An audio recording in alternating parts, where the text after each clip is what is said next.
Du début de l'hivernage à ces jours, le Mali a enregistré 656 cas d'inondation, 8 cas de foudre, 6 épisodes de vents violents et plus de 37 000 effondrements à travers le territoire. Ces catastrophes ont fait 77 décès et 148 blessés. C'est ce qui ressort d'un rapport du comité interministériel de gestion des crises et catastrophes en date du 7 octobre 2024. Je pense que les catastrophes auxquelles nous assistons doivent nous faire prendre conscience du fait que le changement climatique est une réalité. Nous avons longtemps pensé que ces catastrophes proviennent d'ailleurs, sous d'autres cieux, mais aujourd'hui on est en face de ces événements-là. Alors qu'est-ce qu'il faut ? D'abord, il y a une série de mesures structurantes. La première, c'est que l'État, en collaboration avec les collectivités, doivent revenir sur les tracés des servitudes naturelles des différentes localités, parce que l'espace a été occupé de façon anarchique.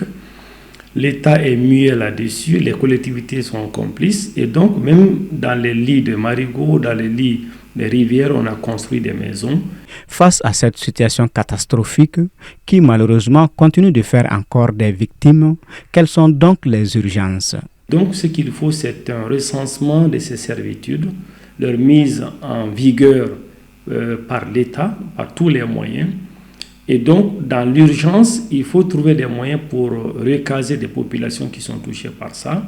Et comme en long terme, il faudrait surcreuser ou retracer ces servitudes de sorte à les préserver pour que l'eau puisse passer assez facilement et pour que il n'y ait pas une occupation anarchique de l'espace. Plus de 47 000 ménages affectés et 264 000 personnes touchées.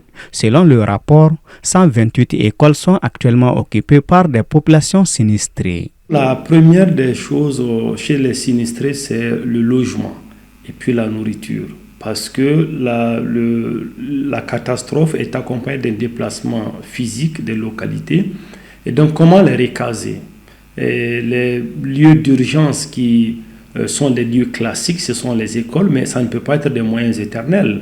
À un moment donné, il faut ouvrir les écoles parce que ça risque de créer d'autres problèmes sur le calendrier scolaire, sur tout le déroulement de l'année scolaire. Donc, ce qu'il faut, c'est trouver des alternatives, soit réquisitionner des espaces, soit construire des préfabriqués, des tentes, comme on le fait avec des camps de déplacés.